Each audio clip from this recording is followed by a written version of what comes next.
Welcome back to the Waves Business Coaching Podcast. I'm your host, Jacob Carnes, and on this episode of the Waves Business Coaching Podcast, I interview my new friend, Kyle Porter. Kyle is the founder of Normal Sport. I have followed him as a big golf fan for a little while now, and I think Kyle's the best at what he does, and he's also a great person. He has a really great life perspective and perspective on writing and business, and we just have a really good conversation about what does the future of media look like? What does it look like when people are sick of junk food and AI and doom scrolling on their phone? What does the future with media and business look like in a more analog world? I'm betting on that. Kyle's betting on that. He has, speaking of analog, a phenomenal book called The Weight of Rory. This is his fourth book after Normal Sport 1, 2, and 3. It is one of the best books I've read over the last year. It's beautifully printed. I would encourage you to go and get it. Excited for this conversation with Kyle. My book, Master Your First Job, is the remarkable path from first day to first promotion. This is the book that every young employee needs and every employer wishes that they had. I would love to give you this book for free. If you go to masteryourfirstjob.com/free, that's masteryourfirstjob.com/free. You can get a free copy of Master Your First Job. Let's dive into my conversation with Kyle Porter. Kyle Porter, thanks so much for being on the Waves Business Coaching Podcast. I've been a fan of yours from afar for a long time. Nice to meet you and have you on the Waves Business Coaching Podcast. I'd love for you to share a little bit about you and your story. Absolutely, Jacob. Thanks for having me. It was fun just to chat off camera there, just kind of get to know each other very briefly. But yeah, my story. So I run a golf media business called Normal Sport, and that was preceded by a lot of other media work. I actually, 15 years ago, I moved to Dallas after getting an MBA at Oklahoma State, and I was working in insurance and retirement. This company that did insurance and retirement, actually for churches, which was kind of random. And I was 26 I was 26 at the time. And I told my wife, like, this is not what I want to be doing, I don't think, when I'm 45. And so she was like, well, then just start something. We didn't have any kids. And she was like, just go do something, which, to her credit, like, she's always been very encouraging of that ethos in my career. And so I'm very grateful for that. And so I started this website covering Oklahoma State football and basketball and recruiting, and a pretty traditional, what is now a very traditional method, sort of formula for covering teams in college. Yeah, just like beat sites and totally. Yeah. And it was a little weird at the time, though, because I lived in Dallas. Obviously, I wasn't going to games unless they were playing down here or whatever. So I was kind of doing it from afar, but it got a little bit of traction. I sort of met some of the right people, honestly, that I told, like, hey, I want to get into sports media full time. And, my wife said, let's give it 2 years, see if anything comes of it. I sort of naively thought, like, oh, I can turn this into a national sports writing job, which at the time was kind of still like feasible. I would say that's less feasible now to be able to do something like that. And for whatever reason, just providentially, I met the right people. The golf writing job at CBS Sports opened up. Shane Bacon left, actually. He was the one that preceded me there. Okay. And the people that I had met through the OSU site knew the editor, and they put in a good word. And I had never covered golf before, but they hired me to cover golf for CBS Sports. And that's how I got into it. And I did that at CBS for 12 years. And then, at the end of 2024, I continued to run the Oklahoma State site, sold it in 2020. But at the end of 2024, I left CBS Sports to launch this, kind of my own. I view it as like a different iteration of that OSU site. It's, I've learned a lot over the last decade and a half, and I like covering golf more than I enjoyed covering football and basketball and recruiting. I'm doing that now full-time, newsletter, podcast, social, and it's a ton of fun. Just got back from the US Open and couldn't enjoy the content side of that any more than I do. And I mean, golf Twitter and just the golf content sphere is such a unique and cool audience to make content for as well. Okay, before we dive in more there, I have several follow-ups. What was your first job, Kyle? Yeah, my first job was, I think, I've always said that it was as a pool boy. I clean pools, which is hilarious. Now that I think about it, I think I actually had a job before that. I was an umpire for like youth baseball, which now my kid is Cool. playing youth baseball and I coach him. Yeah. But the answer that I always give to that question is I clean pools for a living. Miserable job. I worked for a guy that had his own business. He was really great. Like he was fantastic. He did I learned a lot about business from him of just like, hey, you can just do your own thing. And he had probably 60 pools to his name, and that's what he did for a living. And he just drove around and cleaned them and put I cleaned them and he put chemicals in them. And it was a hard job, especially I grew up in Houston in the summer, and it was brutal. Like it was so hot, so miserable. But it was a good learning experience for my first job. Manual labor, 105 in July in Houston with high humidity. Awful. Just terrible. It's either wear long sleeves and sweat to death, or don't and get sunburned to death. You get to pick. Okay, what year did you leave CBS? I left CBS Sports at the end of 2024. So October 2024 was my first. Okay. I had been running Normal Sport kind of on the side. CBS had let me write a couple books at the end of the year, covering kind of looking back on the golf year. And we called those Normal Sport 1, 2, and 3. And then that turned into a newsletter that I was sort of doing on the side, didn't really ask for forgiveness, not for permission, and ended up leaving at the end of 2024 to launch Normal Sport as a full-time business. Very cool. And making that jump, I know, is probably not easy, especially with, I know you mentioned you have kids. I know you said you coach your son in baseball. 4. Good for you, man. I've got 2, and I feel like I've got my hands full. You're playing zone, so well done. We can still play man. I mean, I know that couldn't have been an easy decision per se. I know there's a lot of complexities, and I can speak with empathy here of leaving and doing your own thing. That's not easy. What went into that decision? Like what led you to leave CBS and start Normal Sport? Well, I had been wanting to do it for a while. I could kind of see, I think in the media business, in the corporate media business, whether you work for ESPN or CBS Sports or Yahoo or whatever, you can kind of see a little bit of the writing on the wall. Part of my job was, hey, write the tee times for the Masters first round. And you're like, hey, I can see how that's going to go in 5 years, because it's not going to be me writing it. It's going to be Claude or ChatGPT or whatever. And even back then, it wasn't as easy to see as it is now. Now you're like, yeah, of course. Back then it was still like, maybe, but you could kind of tell which direction that was headed. Definitely. And CBS was great. Like they were so awesome to me. Like over the years, it was a fabulous place to work.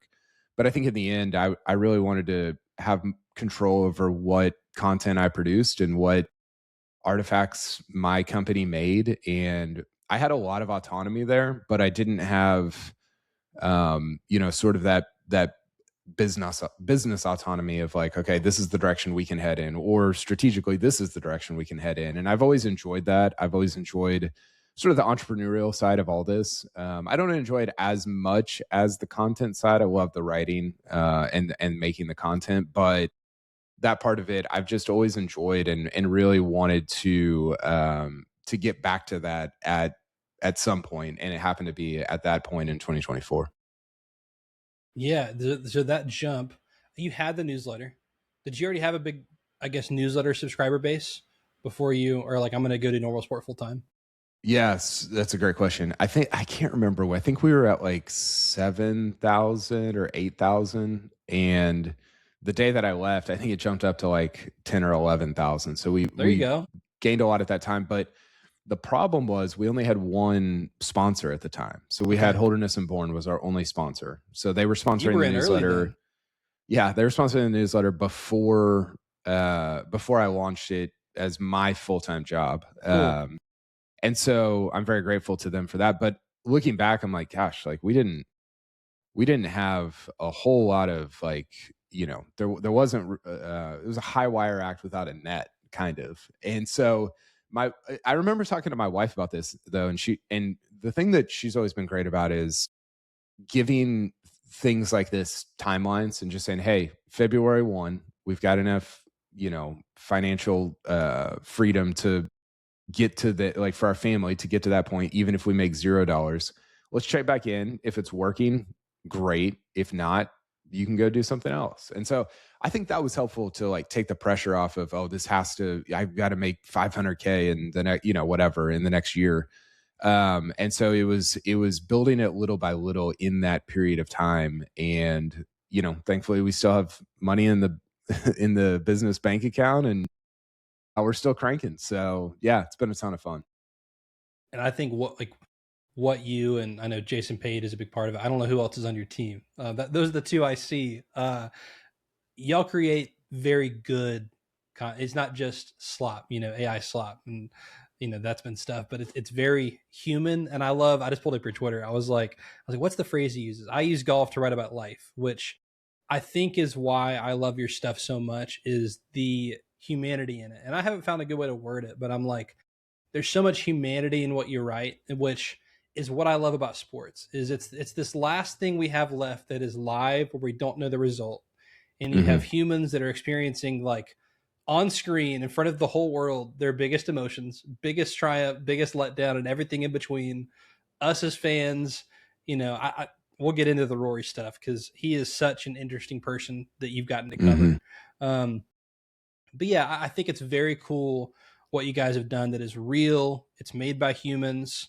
It is very human connected, which I love, because I know that I am not alone. And I have swung the pendulum of, I've always been very tech savvy, always into tech, and I still will be forever. I mean, heck, I'm writing, but I have a remarkable tablet. That's a great piece of tech. It's still analog, but great piece of tech. I love tech, but I use AI for my job, but I don't want to read an AI article that is slop. Like, I want to know what Kyle thinks about the US Open. And I want to know, I want to see Jason's illustrations of Rory at the Masters. And I think that that's going to be popular here in the next 5 to 10 years. And I think humans that are making human connections are going to thrive while this AI wave is coming. And you said I'm a normal club member, so I believe in what you do enough to subscribe. You said on our Slack recently that you're betting your career on the idea that people will only survive on junk food for so long, and that there will be a swing and push for quality content. I agree, and I want to spend some time talking about that. Like, what led you to make a statement like that? Why are you betting your career on that with normal sport? Yeah, we could talk about this for like 3 hours. The first thing I think of is there was you were just talking about like the emotions of a US Open or any, sport that you cover or that's going on. And there was this great article by Brett McCracken, who writes for the Gospel Coalition, and he wrote it during the Olympics. And he was talking about how he said AI will never win a gold medal. And his point was like, the sporting arena might be the sort of the last frontier for humanity, which is kind of funny to think about, because I think like we think of the arts, like the books or movies or music or whatever, and it's like, man, those are the things that it's much easier to sort of replace those with AI, even very good AI, than it is. You can't replace Scotty Scheffler with AI. Like, it just, not yet. You literally can't do it. Yeah, not yet. Right. And so I think that's one thing, is like, man, I'm actually very glad to be in this sort of, sporting space, because I think it is going to matter a lot in the AI age. But then the second part of your question about how, like, I'm betting my career on the fact that humans can only survive on junk food for so long, is I think what's going to happen, and who knows, but this is what I'm betting on, is that there's going to be, and we've already seen this happen, there's going to be so much content that is created on a daily basis that is just it gets very commodified, meaning like it all looks the same. And so I think when something is human, when something is written, well, I think two things. One, when something is written by a human and has a very, David Perel did a really good podcast on this. I don't know if you follow him, but he did it, I think it was like a year ago, about like the future of writing and AI, and it's excellent. But he talked about how if you have a very spiky perspective as a human, like that's going to be really important. Like, because AI is just the sort of aggregation of all human, like everything that humans have ever created. So it's like average. This middle, it stays in the middle. And if you have a very like unique, spiky, not hot takey type perspective, but if your perspective Sean Carter level exactly is unique, then you're going to stand out. And I think if you have that and the humanity of it, like you're gonna, like, even as more content gets created, people are going to start gravitating toward the human and the spiky perspective. But I also think that in the same way that you don't go watch a robot shoot 3-pointers, you watch Steph Curry, even though a robot is better. A robot is better at shooting 3-pointers than Steph Curry. It can be perfect. But you don't watch that because you want to see, can a human do this? Yeah. And I think in the same way, like AI will eventually be better at writing, and maybe already is, but it will eventually be better at writing than everybody. I fully believe that. Yeah. But I think that humans will still show up to see, but can a human do that? In the same way that we still show up to see, can Steph Curry make that bucket, or can Rory McIlroy hit this shot? I know Iron Byron can do it, this robot, but can Rory do it? I want to see if a human is capable of doing that, even though I know this machine is better at it than the human. I mean, again, we could talk about this for 3 hours, I think. I'll say as a side, golf more so than any other sport too, as far as can I see a human do it? And I've talked about this. Golf is the most unique sport to me because technically you and I can go play the same sport as Scotty and Rory. Mm-hmm. Like, they're just playing courses. Like, I can't go see what it's like to block a 300-pound defensive lineman. Like, so thankfully. I'm thankful. I can't technically go, play the same sport. I can shoot a 3-pointer, but I can't do it with LeBron in my face, so, but golf, we're all just hitting the same little white ball towards a hole.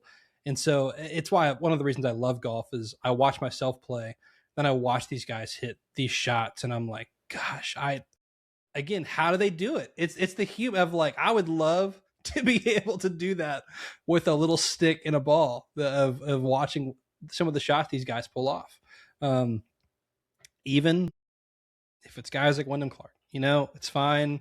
That's fine. He played incredible, won the US Open anyway, but yeah, I'm with you. And I told you this before we started recording, but I mean, I've even someone who has gotten a physical newspaper because I'm like, gosh, there's so much news going on my phone that I'm like, I'd kind of rather once a week just get a newspaper and be like, okay, what are the headlines? Like, I don't need 1,600 people's take on this. I just want to know what's going on in the world. And I want to see human record articles. That's why I love books. I love that. I'm with you. I want to see, can a human do this well? It's not impressive when a computer does it. I think the other part of that is you're going to have, machines will be able to tell you this is one of the examples that I've used before, but every fact about Jordan Spieth's life and career and statistic and all this stuff. But a machine will never be able to tell you how Jordan Spieth makes them feel, because they can't feel anything, right? Like the thing that machines lack is heart. And if you can, I think, write with heart and humanity, and from a perspective that is, unique and like points things out that, maybe a machine doesn't, because it stays in the middle, then I think you're gonna have some success. I think it's gonna be hard. I mean, I've seen the increase of content online even since I started Normal Sport at the end of 2024, and it feels tiring. Like it's a war every day. But I do think that if you can do all those things, the other part is original reporting. Like a machine can't report original stuff, right? Like you have to go out, and I think about Gabby Herzig at the US Open last week. She went out and reported what happened on the 6th hole with Joaquin Niemann when he got a 2-stroke penalty from the USGA. A machine Brody can't. Miller in Mexico, or Totally, whatever the live event exactly. was. Yeah. A machine can't go and do that. Now, that's not my world. Like I do. I mean, I have conversations or whatever, but I'm not as much of a reporter as those people are. They're way better at it than I am. But that is one, I think, piece that will survive the AI era, because a machine just can't go and do that. In sports and emotions, you said that, and it sparked it. Okay, one, my book, like, if I could go back in time and rewrite my book, maybe I'll do a second edition. I would make it, I say more humans, the wrong word, less professional. I think I was so worried about, like, I need to build this brand and sound a certain way, and I think I lost a little bit of my voice while writing since I've reread it. And I'm like, I should have been a little more casual and more me whenever I wrote it. When I write again, I will do that. And I've seen that in your work too. I'm like, and I mean this as a compliment, reading the books I've read, which I'll go ahead and hold up one of these. We're going to talk about Rory McIlroy in a little bit, but this book came out this year, The Weight of Rory. It's phenomenal. Also, buy the hard copy because it's great paper and smells great. And the layout's just gorgeous. It's a great book. But I say this as a compliment. It's almost like reading your Twitter feed and your newsletter, and the book is kind of all the same, and that it's your style. It's very human. It's very cool. I enjoy reading it. Really good flow. And that's, like, I mean, it is a compliment, because that's how I try to write, is like, I don't, I think when I was at CBS Sports, my editors were great about letting me do my thing, but it was always like, hey, this is actually how it's supposed to be structured. This is how it's supposed to. And I'm like, yeah, I know that, but it's not really how I talk, and I think that writing how you talk or writing how you think, look, like everybody, like I need an editor. Jason edits all my stuff, and he's like, this sucks. This is bad. This is, whatever. And he's great about that. And I do think everybody needs editing. So I'm not saying that. What I am saying is, like, it doesn't need to look like the MLA handbook or the, what they taught it in journalism school or whatever. It can be, and that's one of my things with sports writing, is it's like, man, this is like, sports are fun. And this writing is always so, like, stiff and like, historically, I feel like that's how it's been. And maybe I get a little too loose or too fun or, whatever, but that's just how I tweet how I think, and then I write how I tweet. So I'm writing how I think. So yeah, that's sort of my aside there. So do you know David Cobb, by the way? He writes for college football, and David Cobb, he's with CBS. He writes for college football and basketball. I know the name. I don't know him. I know CBS is a big company. He's a friend of mine, and something I've bugged him about is, I'm like, dude, I want to write a sports book, because I'm like, that I love sports. I like writing nonfiction, but I'm like, but what I want to do is I want to tell a sports story and almost focus on how it affected other people, which is going back to what you said of the emotion of it, of like, for example, I'm a big Georgia fan. I'd love to go interview 10 different fans from 10 different walks of life and tell the story of the night they beat Alabama for the national championship, or the story of that season, and like what those people were experiencing and what it meant to them. Because I mean, I'm not a crier. I'll say I've gotten a lot more emotional since having kids. Totally. Where I'm like, I watched Arrival last night, and I'm like bawling at the end of the movie, because that amazing movie. But I'm like, gosh, I haven't seen that since having a daughter. And I'm like, wow, this is the weight of this. But I want to write a sports book and just tell human stories, of, man, I cried during the national championship because I lost my dad in 2019. And I'm like, man, I wish he would have been here to see this. And I'm like emotional about it. And this is special.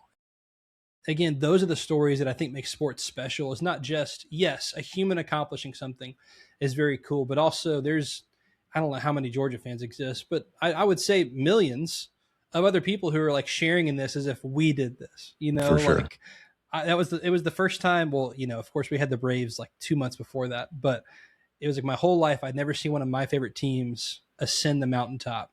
And then we got 2 back-to-back. Like, I'd love to tell stories like that. And I think your book does a good job of that. But that's why I like sports, I think, a lot too. And I think that writing is cool, just leaning into human stories. Yeah, because I think that, look, we all have a appetite for information, right? Like humans have always dealt in information going back thousands of years, right? Like that is been one of the currencies of our existence.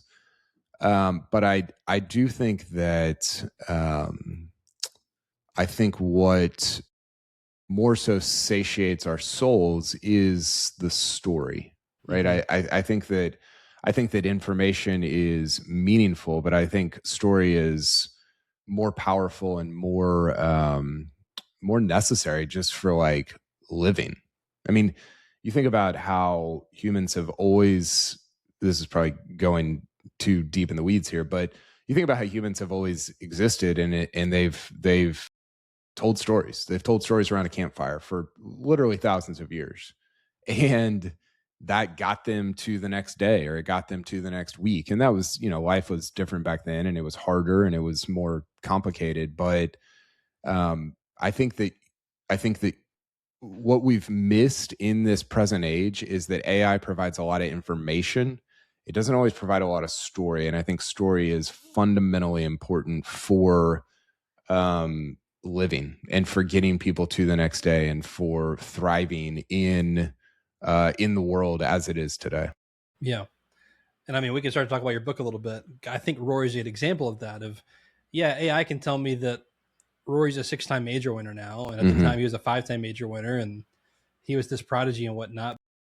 Man, I graduated high school in 2014. So like Rory was my, coming of age, the next, he's the next Tiger is what I was, heard growing up. And so it's cool to follow the decade-long drought of like, it's not happening. He's never going to win the Masters, and like him winning and the emotions he showed. And I mean, that's what made it special. Right. And I'm guessing that's the weight of Rory, right? That's the title is the release he showed when he holds that putt in the playoff hole is like, man, if you don't know the stories of like what led to that moment, and he's a very unique golfer to cover, which I wanted to ask you about. Of he's someone who wears his heart in his sleeve and does not hide his emotion, good and bad, for better, for worse, for him.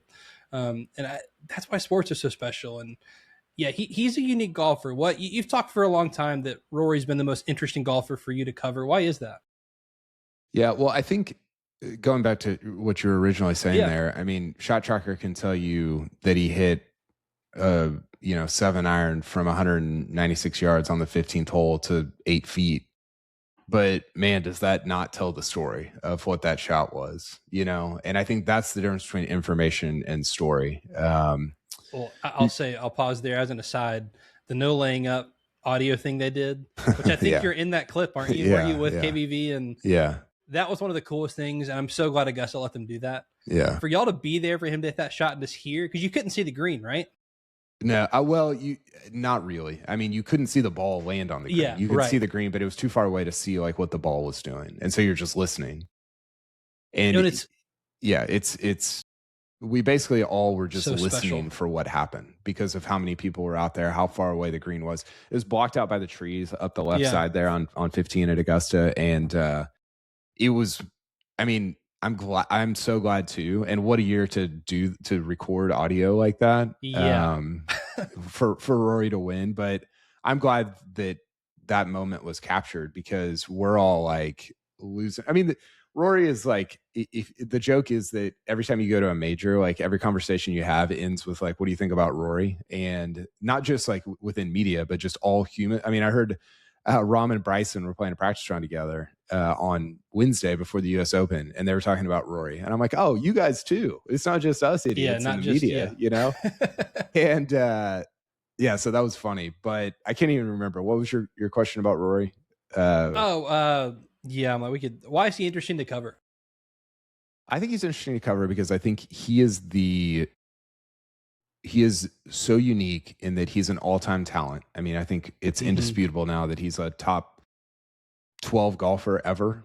So he's an all-time talent. He is an all-time great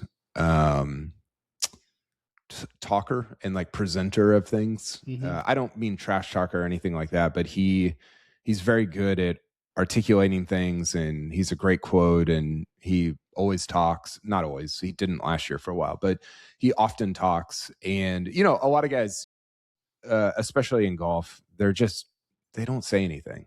And he's not like that. And I think that leads to the third thing, which I think he's the most emotionally available and accessible superstar athlete in the world right now, and one of the most ever. And so, of any sport, he see, like, Rory's not relatable, like, at all. He's like a billionaire and hits like the most insane golf shots you've ever seen, and has, you know, 3 houses, and like he's not a relatable person to you and I. 5'8", but 187 ball speed. But yeah, exactly. Yeah, that's not relatable at all whatsoever to anybody. But he comes off as relatable because he will share, speaking of humanity, he will share his humanity with you. Mm-hmm. He will share himself with you. And I don't know why that's how he's wired. I don't know why that's his makeup. But man, I am glad for it, because it makes him, to me, one of the more interesting athletes to cover ever. I mean, that I've known of. I 100 years ago, Walter Hagen was probably super interesting to cover, but I don't know that era. And so, yeah, I'm glad. I say this often, but I'm very glad our careers have intersected, because I think that he's been my muse in a lot of ways, of like people that I enjoy. I enjoy writing about other guys too. I've enjoyed writing about Phil, Spieth, a bunch of other guys as well, but he's close. He's sort of the one that I always come back to. And so I'm very glad for that. And you juxtapose that too with, and I say this with all due respect, Tiger Woods got me into golf. Mm-hmm. I mean, I grew up while, Tiger's winning the Tiger Slam. Like, I'm 5 and being like, I want to go play golf. But he was, what I remember about Tiger was always dominance on the golf course, the emotion he showed in the golf course, and then just stone face after that. And I'm sure there's a lot of reasons behind that, but Rory's the next prodigy. And this, I almost think about like LeBron coming after Jordan. It was Rory after Tiger. And for him to be that emotionally available is really cool. I mean, I remember telling my wife before the 25 Masters that he had that, maybe it's his Wednesday press conference, where he was just like, I just want to feel something. Like, I'm going to put all my emotions out there because regardless, I'm going to feel something. And that got me so pumped up. I was like, yeah, I just want to feel something. I'm like, I'm all in. Rory's winning this week. Like, I'm going to live and die with him. Like, we're in this together. Like, I'm living and dying off every shot. And of course, Sunday, it literally was every shot. It's like, yes, birdie, he's going to win. And then it's like shanked it to the right of or left of 7 or what. I'm like, God, like, why? It was never easy. Every shot, I've never experienced a tournament where every shot felt like it was changing the history of golf. Every shot. You're not kidding. And you're like, I don't like, because most shots out on the PGA Tour are very inconsequential. Even at majors, you're like, yeah. That shot didn't really. And every shot felt like it was changing 5 different people's legacies and and like truly affecting golf history. And it turns out it did, but that was the most I think I've ever felt the consequential nature on every single shot that was hit out there. It was unbelievable. And then I hope he sticks to this forever. But him talking about now that he hasn't gone back and rewatched any of it because he wants his only memory to be, I'm like, yes. And I'm like, even watching games on TV for me, I'm like, do I need to never rewatch them so I can just have the memory of even watching a game on TV and like that being my experience? Totally. Very cool. Okay. Kyle, I feel like we've talked about a lot of writing, golf, humanity. I have some rapid fire golf questions because I'm a golf nerd. And what's your favorite US Open venue? I actually am writing about this tomorrow, so this is perfect timing. It's well, I won't say it's a tie. It is a tie for me between Pinehurst and Shinnecock, but if I had to pick one, I'd pick Pinehurst. I think it is the best marriage of like great golf course with great atmosphere. And Shinnecock's a better golf course, I think, but Pinehurst is a better atmosphere. So I'll say Pinehurst. That's my answer right too now. I'll say since I've started seriously watching golf, I'm going Pinehurst. Favorite Masters tournament you've gotten? Okay, 2025 is going to be the answer. Favorite non-2025 Masters tournament you've gotten to cover? Yeah, that's a good question. Honestly, it wasn't my favorite in the moment, but I think looking back on it, 2016 was pretty cool because obviously Danny Willett usurps Spieth at the end, and you're like, wow, what just happened? But I enjoy writing the losing story, because I think there's so much more. There's so much more of the human element in a losing story. And so I remember, I'll never forget this. I was on 10, going from 10 to 11. And I remember Spieth's wife, now girlfriend at the time, Annie, she was brushing her hair.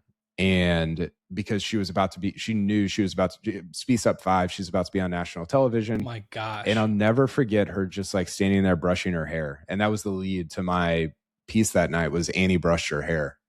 And that is so good.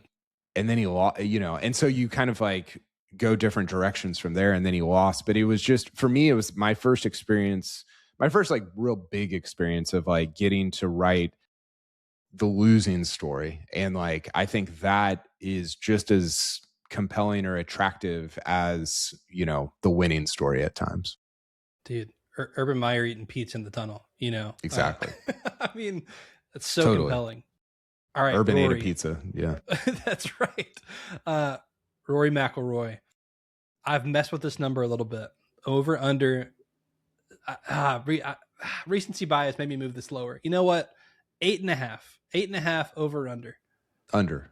I always go under. Okay, 7.5. That's what I had written down, was 7.5. 7.5. I would go. That's hard. That's a better line. There you go. Okay. I would go under, but with a lot less conviction. Okay. All right. So 7.5 was a better line. Good to know. How badly is the U.S. going to lose at Adari Manor? 2027. I mean, it's they're definitely going to lose. 18 and I'm just kidding. Yeah, I hope they don't lose 18-10. I hope they don't lose 19-9. I'm going to say 16-12, something in that range. Okay. I think Europe, it's a long way, but based on where it stands right now, Europe's infrastructure and their young, studs, it's very difficult to envision. I mean, the U.S. doesn't have anybody under 26 that's even like remotely going to be on the team. I mean, you could throw in Jackson Koiven or Chris Gotterup or somebody like that, but I don't know. And throw on top of that the fact that I don't trust their infrastructure or their plan or their vision or anything like that yet. I hope to one day, but I don't trust it yet. And so, I think Europe wins big. Yeah, unfortunately. Okay, favorite spot at Augusta National to watch golf? That's a good question. I think it's probably it's on 16. Honestly, I was introduced to it this year. It's the very top of 15. So the 15 grandstand up the left side. There's a back door entrance for media people. You can like get on the top row, and you can see shots into 15. You can see obviously turn around and see shots on 16, and then you can kind of see 6 guys heading into 6 because it goes over 16, and then 17 you can see tee shots kind of far off, but that's the best spot on the property. I was going to say somewhere else on 16, but right there at the end of 15, beginning of 16 is, I think, by far the best spot. I had heard that before you went. It was only a practice round, but I did go stand on the 15 grandstand to see that view. And I'm sure it's even better now because when I went, it was before the hurricane. So with less trees, I'm sure it's even better to be able to see 16 phenomenal. from 15. Yeah. That's if I'm asked what's my favorite hole at Augusta, I'm like, oh yeah, like it's 13. But if it's like a golf guy, I'm like, I mean, it's 15, like that do you go or do you not? 15 is such a cool hole. Okay. Last rapid fire question. We're recording this on June 25th, 2026. Will Jordan Spieth win another major, and why is it going to be at Royal Birkdale here in 3 weeks? repeat winner at Royal Birkdale. Jordan Spieth. I actually do think, and this is just maybe the sicko in me, I think he will win another major, and I think it will be at an Open. I just don't allegedly. I just don't think it'll be at this Open. I think Spieth's the guy that wins a major at like 42 at an Open, and you're like, oh, let me tell you youngsters about how good this guy used to be, 20 years ago, man. Yeah. my patience in him as like an elite golfer is waning and has maybe disappeared altogether. But I stand by the fact that he was Tiger at 21 in terms of the numbers. That's how he was talked about. Oh yeah. Yeah, he wasn't as dominant. And so I think it loses a little bit of its luster when you talk about having to change courses for Tiger, having to change Augusta National because of Tiger. So he wasn't Tiger in that sense, but in terms of like what the numbers were and how much he was winning and how he was playing at major championships, he was very, very Tiger-like. Yeah, I've seen you break down the data golf stuff too of that. And again, I was an adult by that point and being like, how is this kid doing this with a golf ball? Okay, Kyle, my main takeaway from our conversation is going to be that we need to believe in the humans doing good work, and that if you are someone who's doing something on your own or leading a team, whatever it is, like lean into humanity. I think that is going to, I really stand by. I think it's going to thrive in the next decade as AI does more and more stuff, to your point, to average, and that people who lean into humanity and know how to lead humans well and do human things well are really going to thrive. Because I think, to your point, people are going to crave real food and not junk food, and they're going to be drawn to it. I'm already that way. Gosh, I go back and forth with LinkedIn because of this, because there's so much AI stuff on LinkedIn now, and I'm posting every day, and then I haven't, and I'm like, but I love when good people post. That's why I love Twitter. Honestly, it's like it's a bunch of funny stuff, and I'm like, at least it's real people making real jokes, Yeah. I think I would sum that up by saying, like, sharing how something makes you feel doesn't make you weak, it makes you human. And so I think that a lot of times, like, my whole brand is like sharing how Wyndham Clark made me feel at him winning the US Open made me feel, or how Sam Burns, honestly, it was more so how Sam Burns losing the US Open made me feel. And I think those things, I do think, like I said, it's hard, but I think people will be drawn to those types of things. Absolutely. It's going to thrive, and I think you're going to thrive with Normal Sport. Kyle, where can people connect with you, find Normal Sport, buy your book, The Weight of Rory, which again is excellent? Yeah, normalsport.com. Check it out. Sign up for the newsletter. It's kind of our primary communication mechanism. We've got a podcast also, Normal Sports Show. You can search for that on Spotify, Apple, whatever. But the main place is normalsport.com. Throw in your email, and we promise not to spam you with non-human things. We'll send you all to humanity. A non-algorithm newsletter. Yes, exactly. Which you always say at the end there. Kyle, thank you so much for being on the Waves Business Coaching Podcast. Thanks, Jacob. Appreciate the time, man. Thank you all so much for watching and listening to this episode. Take care.